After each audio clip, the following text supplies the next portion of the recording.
ज़कात की अदायगी का लोगों का एक अंदाज़ ये भी नज़र आता है कि वो पूरे साल ज़कात अदा कर रहे होते हैं। ठीक है। यानी जब उन पर साल शुरू हो गया, निसाब की मिकदार उनके पास मुकम्मल हो गई, तो अब वो चूँकि उनका साल शुरू हो गया तो वो दरमियाने साल के अंदर भी ज़कात दे रहे होते हैं। कभी 5,000 रुपये दे दिए, कभी 10,000 रुपये दे दिए, कभी 20,000 रुपये दे दिए। तो फिर वो आखिर में हिसाब भी नहीं करते हैं। एक तादाद नज़र आती है कि जो आखिर में हिसाब नहीं करती, यानी इसको लिखते नहीं है कि हमने कितना जो है वो ज़कात में माल दिया है। तो ये जो अंदाज़ है ज़कात की अदायगी का, कि अंदाज़े से ज़कात अदा कर देना, एडवांस में ज़कात अदा कर देना, क्या इसकी शरीयत में इजाज़त है? देखिए, एडवांस में तो ज़कात दी जा सकती है और देनी भी चाहिए। ठीक है।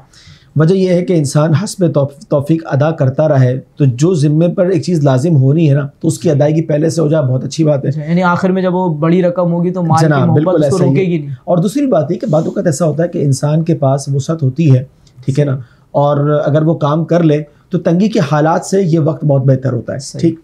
दूसरी बात ये कि जहाँ जो अभी आपने बात की हिसाब व किताब की, देखें हिसाब व किताब जो है ना वो करना अज़ हद ज़रूरी है। सही। क्योंकि एक शख्स है, उसको ये गुमान है कि यार मैं ज़्यादा ही देता हूँ। अच्छा, चले उसने 2 साल 3 साल 5 साल ज़्यादा दे दी, ठीक है, लेकिन अब ऐसा हुआ कि माल बढ़ता गया और वो 2.5% से भी कम में आ गया।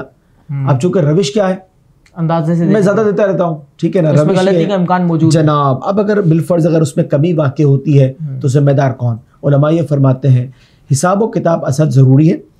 अब अगर एंडिंग में वो ये देखता है कि भाई मैंने जो है वो ज़्यादा ज़कात दे दी है, तो उसको आइंदा साल में भी काउंट कर सकता है जनाब, और उसको नफल भी शुमार वो कर सकता है। दोनों ऑप्शन है।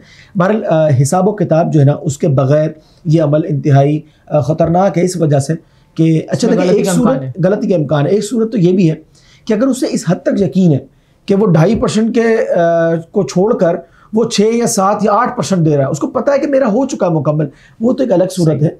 लेकिन अगर उसमें ऐसा है कि गुमान पर चल रहा है मामला, तो फिर यही हुक्म है कि उसने ज़कात को हिसाब व किताब कर फिर जो है ना उसके मामलात को मुकम्मल करना है।